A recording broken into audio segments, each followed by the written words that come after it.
बाद में डिटेन करना, उनके साथ इस तरह का व्यवहार, क्या कहेंगे पंजाब पुलिस के द्वारा? नहीं, मुझे तो लगता है ये भगवंत मान का बिल्कुल मानसिक संतुलन पूरी तरह से बिगड़ गया है।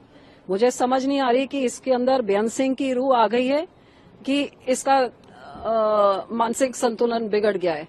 हैरानी की बात, अब डल्लेवाल साहब जिन्होंने 50 दिन एक फास्ट अनटू डेथ रखा था, वो बेचारे वो बिस्तरे से उठने लायक भी नहीं है, अब उनको भी डिटेन कर लिया।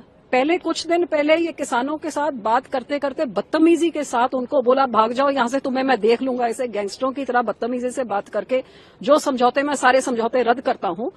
वोटों के टाइम में ये भगवंत मान ने जाके इन सारे किसानों के पैरों को हाथ लगा के चुटकी में 5 मिनट में एमएसपी मैं दूंगा, मेरी सरकार बनाओ। सरकार बनाने के बाद 3 साल से झूठ मार रहा है कि मरी हुई मुर्गी, मरी हुई बकरी मुआवजा मैं दूंगा।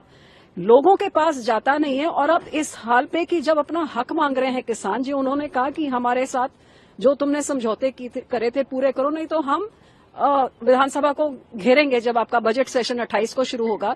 तो अब पुलिस के जोर जबर पे उठा के किसानों को उठा के जेल में फेंक दिया, और वो भी डल्लेवाल साहब जो वैसे ही उनकी सेहत का हालात कैसे हैं। तो मैं हैरान हूं कि ये पंजाब जा कहां पे रहा। अभी एक आर्मी ऑफिसर के ऊपर कैसे जानलेवा हमला इस भगवंत मान की निकम्मी पुलिस ने करके आज तक उनके खिलाफ कोई एक्शन नहीं हुआ। पंजाब की सड़कों पे चलता फिरता कोई इंसान सेफ नहीं है। लोगों के घरों के अंदर जाके उन पे गोलियां चलाई जा रही हैं।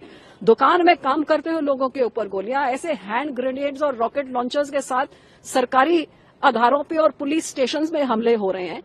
और ये भगवंत मान काले चश्मे लगा के सोया पड़ा है कि जो वो खाते पीते हैं उसके नशे के धुत में इनको होश ही नहीं है कि पंजाब में हो क्या रहा है।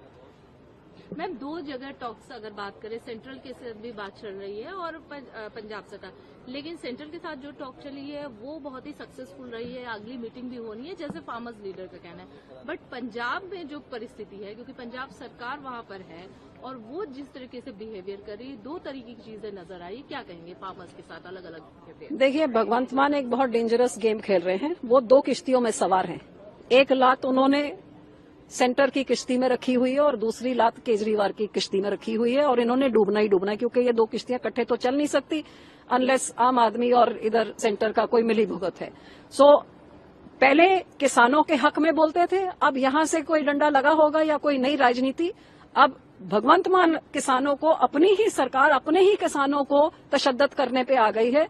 और ये सरकार जिन्होंने 2020 में किसानी आंदोलन उठाया था कि आपकी मांगे पूरी करेंगे, ये एक वादा किया गया था, और 2025 तक मांगे पूरी नहीं हुई हैं। अब 5 साल बाद ये बात कर रहे हैं और डंडे उनसे पड़वा रहे हैं।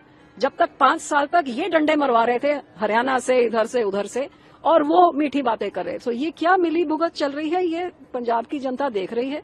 और ना इधर बीजेपी के पैर पंजाब में लगने, और आम आदमी पार्टी का तो जिस दिन भगवंत मान की सिक्योरिटी जाएगी, मुझे लगता है ये किसी गांव के अंदर जाने जो ये देश छोड़ के भागेगा। इसका तो पासपोर्ट जब्त होना चाहिए।